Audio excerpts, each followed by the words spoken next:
अगर आप अपने यूबीएल एटीएम कार्ड से पैसे निकलवाना चाहते हैं तो इसका तरीका बिल्कुल आसान है। आपने यहाँ पर कार्ड एंटर करना है, अपना जो भी आपका कार्ड है वो आपने एंटर करना है।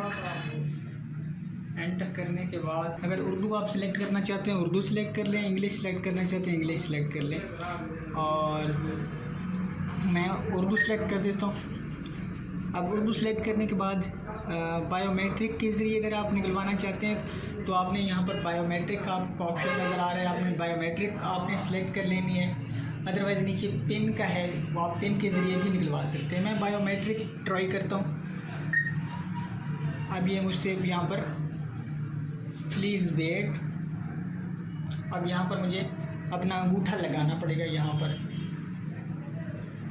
ये स्कैनिंग हो रही होगी, अब ये स्कैन कर रहा है और आई थिंक हाँ अब ये आ गया है इसके ऑप्शन। अब यहाँ पर पैसे निकलवाने के लिए दो ऑप्शन हैं, फास्ट कैश और कैश विदड्रॉ। कैश विदड्रॉ पे आप मैनुअली अपनी जो भी रकम है वो आप टाइप कर सकते हैं, जितने भी आपने निकलवाने हैं मैनुअली, मत आपको टाइप करने पड़ेंगे कि इतने मैंने पैसे निकलवाने हैं। फास्ट कैश से आप निकलवाएंगे तो यहाँ पर आप जस्ट फास्ट कैश पे टच करेंगे और आपके सामने लिखी हुई होगी रकम, जो है 10,000 होगी, 20,000 होगी, इस तरह से लिखी हुई है। तो वो वहाँ से आप सिलेक्ट करके जल्दी जल्दी से वो अपने पैसे निकलवा सकते हैं। फास्ट कैश है, कैश विदड्रॉ है, बैलेंस इंक्वायरी है, डिफॉल्ट, पिन चेंज, ये सारे ऑप्शन आपके सामने नज़र आ रहे हैं।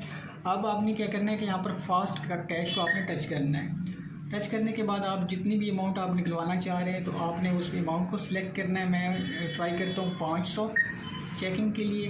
अब आपने येस कर देना है। जैसे ही आप येस करेंगे तो आपकी जो अमाउंट है वो यहाँ से बाहर आ जाएगी। येस कर देते हैं। उसके बाद ये तो मेरा बैलेंस जो है वो कम है, इसलिए मुकम्मल ये नहीं हो सका, तो मैं फिर ट्राई करता हूँ इंशाल्लाह। ओके, तो इसने कार्ड मुझे वापस दे दिया क्योंकि मेरा बैलेंस कम है। मैंने जस्ट रिकॉर्ड करने के लिए ये सारा कुछ किया है। तो ओके।